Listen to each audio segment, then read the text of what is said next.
तुम्हाला सर्वांना सुद्धा असा फेस ग्लो हवा आहे का? तर चला मग.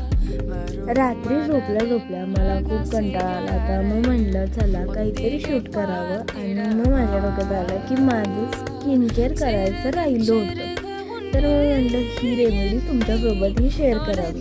आणि रात्रीचे वाजले होते 9:03. पटकन उठले, केस बांधली आणि निघाले स्किन केअर करण्यासाठी. सगळ्यात मोठी चूक माझ्याकडून झाली होती की मी सगळं सांगायचं विसरलेच होते की मी काय काय ॲड केलं.